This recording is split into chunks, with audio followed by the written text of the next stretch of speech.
Everyone calm down. Thank you very much. Coming to you live from the Laurel Luncheonette. And here on the Halftime Howie Show, we are thrilled to welcome in our new music director, Scott Martin, who brings so much to the table. Not only a brilliant musician, but he's a brilliant teacher of music, and he's going to bring a lot of his students on upcoming shows and feature their talents. So without any further ado, let's welcome in Scott Martin.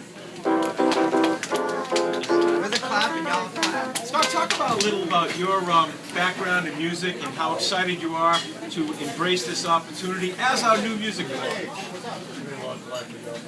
Thanks, Howie. Well, for background, I started playing music when I was young. I played the trumpet first, and then around the time I was 15, my parents gave me a guitar. So I said, hey, you know what, I'm going to learn to play this thing. I'm going to learn to play it well. And I went forward, started writing my own music, joined a band called Bulletproof Messenger. We went on tour around the world, went to Europe, went to Canada, went through the US. And I came back home, and I've been teaching music ever since. So, you know, teaching is really the best way to kind of keep that spirit moving forward, because you have the next generation coming up. And so far, some of my students have become music teachers themselves. Some of them have gone on to form, you know, very reputable bands. So it's a really great professional game, and I'm looking forward to bringing my students onto the show. I think especially the young students at schools like Oceanside and Long Beach and the local schools, Baldwin, that you're probably working with, they're going to come on the show and sing and play their instruments. I think that's going to take you to a new level. Talk about how excited some of your students are when you told them that, hey, they're going to be performing on a live radio show down the road.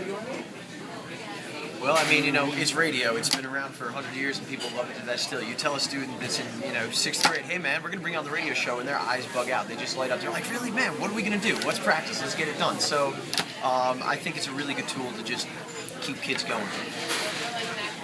On a personal note, Scott, I always say that we are a radio family, but with you, it truly is a radio family. Talk about that. You have two first cousins who are staff members on this show. Chris Campbell, who does the Crestwood Auto Brokers Report, and Ellen Kramer, who does the Leading Ladies of Long Beach Report. So talk about the comfort level you have knowing that you're on a staff with two of your cousins. How I tell you, it's like coming to a family party every Sunday now. It's you're amongst friends, you're amongst family, and there couldn't be a more comfortable place to do something like radio. It really is an absolute pleasure. All right, now to show off your musical talents, what are you going to play for us tonight? Well, I suppose this evening I'll just play a cover. I think if you guys like David Bowie, I'm going to play Ziggy Stardust. If you guys are familiar with that, so right. We'll have that go. All right, let's have it. Scott Martin, little David Bowie action. Ladies and gentlemen, let's give it up for Scott Martin. Come on, everybody, so high.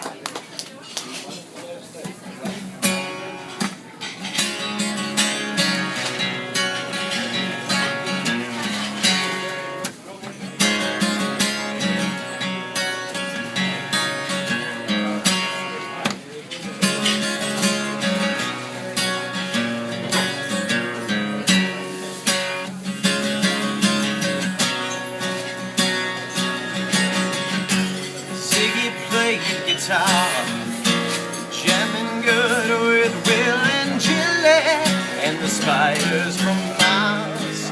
He played it left hand, but made it too far. Became the special man, then we were Ziggy's band. Ziggy really sang, screwed up eyes and screwed down hairdo. Like some cat from Japan, he could lick 'em while smiling, he could leave 'em to hang. Came out so loaded, man, well hung with a snow white tan. But where were the spiders while the flies tried to break their bones? With just a beer light to guide us, so we pitched about his fans, and should we crush his sweet hands?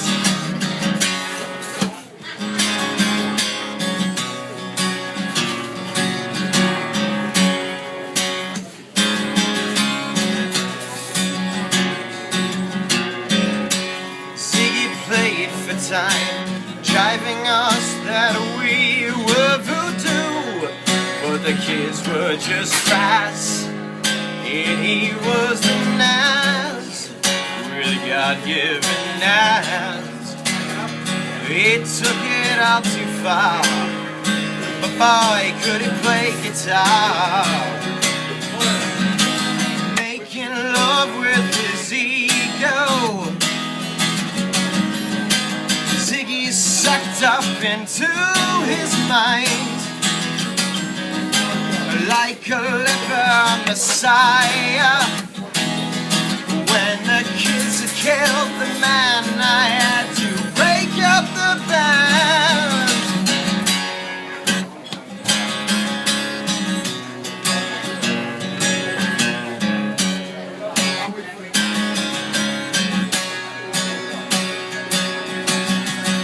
And Ziggy played guitar.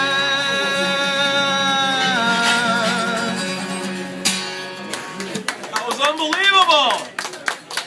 I could not, as the host of the show, be more happier than to have Scott Martin as our music director. Let's give it up again for Scott Martin! Great job, Scott. What a talent. Now let's bring in Mayor Mitch. Mayor with our small business report, and he's going to take care of right across the street. You can see it from here. The Laurel Cleaners. Let's give it up for Mayor Mitch. Let's get back on Double H's show. It's Double M, and this week I stopped by the 50-year-old L'Oreal Cleaners and spoke with Alan, the owner of the Cleaners. He said the L'Oreal Cleaners has been in his family since it opened 50 years ago. The Cleaners had some difficult times during the wake of Hurricane Sandy. With that, it took him a while to reopen the wonderful shop. Alan lost a lot during Hurricane, like his home, his cars, everything. And only had funds to repair his beloved cleaners, the L'Oreal Cleaners. He's a wonderful aspiration in Long Beach. He's the vice president of the Lions Club, which hosts the Code Drive and does so many wonderful events like the golf outing at Middle Beach Golf Club. His wife also does positive influence. Also, she is actually a cookie. She hold up. Girl Scouts. She's a Girl Helping Scout you. cookie drive where she donates cookies to the troops overseas who protect our country. I would like to say that everyone, if you want, please help them. They need some help to repair their home. If you want to bring business to them, go across the street. From the Laurel Luncheonette to the L'Oreal Cleaners, they need help. The number is 432-7728, and their address is 300 West Park Avenue, Long Beach, New York, 11561. I'm Double M. Now back to Double H. All right, let's give it up, Mayor Mitch. Hey, Mayor, you know what? I think in honor of the Laurel Cleaners, right across the street from the Laurel Luncheonette, we got to see how good they are. So you know what we're going to do, Mayor? I want you to get a bottle of ketchup, and I want you to spill it all over Bob Shanley's white shirt. And we're going to see how good the Laurel Cleaners are. Because Bob Shanley says he doesn't mind if you take ketchup and ruin his shirt. Bob, you're a real sport. Bob, I'm only kidding. I gave him a heart attack. Only kidding. Sure. Now, without any further ado, let's bring in my good friend, talk about sportsmanship. Let's give it up for Steve Vaccaro. Thank you, Howie. I'm nervous there for a second. Welcome, everybody. It's great to be back at the Laurel. We had a huge fundraiser here a couple months ago. We were able to raise almost $500 for one of the waitresses here that were having a difficult time here after an accident. So we had a good crowd then, and we have a good crowd today. But I just want to say a few things about sportsmanship out there. It's not professional sports.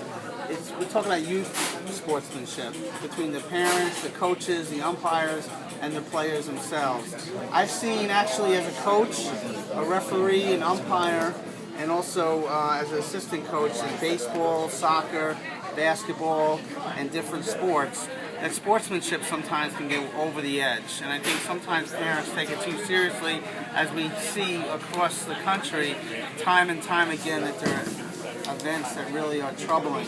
So I just want to bring a couple reminders for people out there. Just remember that it's youth sports. It's really teaching. If you're on a coaching level, you want to teach the students and teach the kids the basic skills in the particular sports that you're playing in. If you're umpiring or referee, you also want to be supportive in any way you can. So for you parents out there, avoid criticizing referees or umpires. Make sure you're just there to be supportive. It's a teaching environment. So they're learning the basic skills of any sports. Always use encouraging comments during the game. You want to be supportive to your own son or daughter, but you also want to help out others too, even on the opposing teams. Avoid coaching from the sidelines. Let the coaches that are spending valuable volunteer time do the coaching. There's so many practices that go unnoticed for coaches across the country. But even here in Long Beach, I've seen so many coaches dedicated to the kids that they work with, and it goes beyond the white lines. It really goes beyond, it really touches all the families. It's like a family event here in Long Beach. So show unconditional support, to all that are involved. But if you're a coach or player, I want to tell you a couple of things. As a coach, you want to treat players, parents, opponents, and officials with respect. You also want to teach and inspire players to love the game and compete fairly in an unsportsmanlike manner. Demonstrate by example the type of person he or she wants the players to be like. So if you're coaching, you don't want to curse. You want to be, offer constructive feedback and support in whatever sport you're participating in. Have control of the players and command discipline at all times. So if a player's coming late, or they're cursing, or they're acting out, they throw a bat or throw a ball, sit them down. They can miss a game. It's not going to be the end of the world. Even if it's your best player, you can sit them down, because that message alone will go a long way in life, and also it will show the other kids that